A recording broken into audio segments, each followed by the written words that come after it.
ఉద్యోగం కానీ నెరవేర్చే బాధ్యత మీ అందరి దేవాల గెలిచినటువంటి నాకు ఉంది. కాలాది కాకపోతే నేను కూడా రాజకీయాల్లో నిర్మించుకుంటా. దాంట్లో రెండో మాట్లాడని చెప్పి నేను మళ్ళీ తెలియజేస్తున్నా.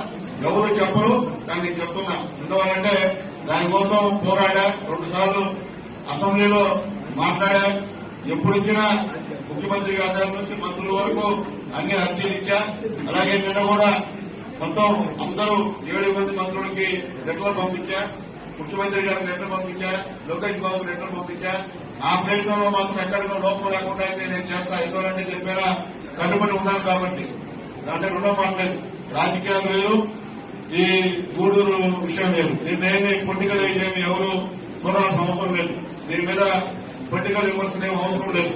ఖచ్చితంగా మనం చేసే పని గవర్నమెంట్ కి ఎక్కువ చేసుకోదాం. అంతేగాని మనిషి ప్రకారంగా మాట్లాడితే కూడా ఉపయోగం ఉండదు. మనం ఒప్పించి పని చేసుకుందాం అంతే తప్ప వేరే విధంగా చేసిన ఇబ్బందికరమైన పరిణామాలని చెప్పి అందరికీ నేను తెలియజేస్తూ ఖచ్చితంగా ఈ విషయంలో అయితే మనస్ఫూర్తిగా కట్టుబడి ఉన్నా.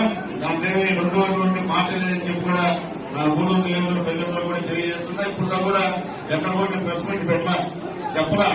కానీ ఇక్కడ చూస్తే నిజంగా ఎంతమంది ఆవేదన ఒక కోట మండలంలోనే అన్ని డిపార్ట్మెంట్ వాళ్ళు ఈరోజు వచ్చి మమ్మల్ని నెల్లూరులో కనపడి జిల్లా చేయమని చెప్పి అడుగుతున్నారు. ఇంతమంది మనసులో ఉన్నటువంటి ఆవేదన బాధ నాకు అర్థమవుతుంది. కాబట్టి ముఖ్యమంత్రి గారికి ఖచ్చితంగా మీ అందరి ఆవేదనని బాధను కూడా తెలియజేయాల్సిన బాధ్యత నాకు ఉంది. కాబట్టి ముఖ్యమంత్రి గారు ఈ విషయంలో ఏదైతే మా గూడూరు ప్రజల వైపే అభివృద్ధి అయితే కాదు, ఆ ప్రజల అభిప్రాయమే నా అభిప్రాయం.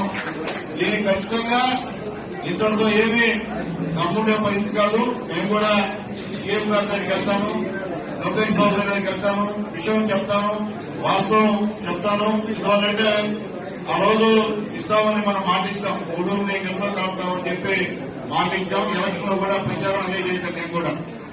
కానీ ఈ రోజు ఆ ప్రతిపాదనే లేకుండా ఉండడం నిజంగా నట్లో నీళ్లు వస్తున్నాయి. ఎందుకంటే ఈ రోజు ప్రజల మనోగతం అంతా అదే.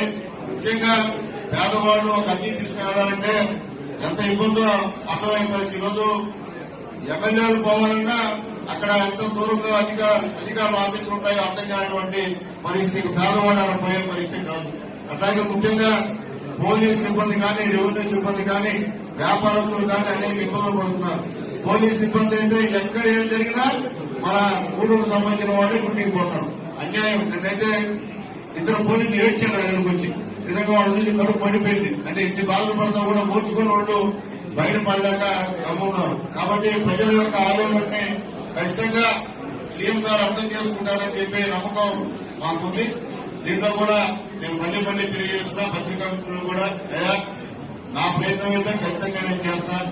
దీంట్లో అయితే ఇంకో మాట లేదు. అది ఏమైనా నాకు రాజకీయంగా తన భవిష్యత్తు లేకపోయినా నేనైతే ఈ విషయంలో కట్టుబడి ఉంటానని చెప్పి కూడా నేను మాటిస్తున్నా. ఇది పొలిటికల్ చేయట్లేదు, ఇది పొలిటికల్ చేయాల్సిన అవసరం లేదు. ఇది ఎందుకంటే నా ప్రజల అభిష్టం. నేను వేరే ఇతర పార్టీల అభిష్టం వచ్చి మాట్లాడి ఖచ్చితంగా ఒప్పించేటువంటి ప్రయత్నాలు కూడా చేసేదానికి ప్రయత్నం చేస్తాను.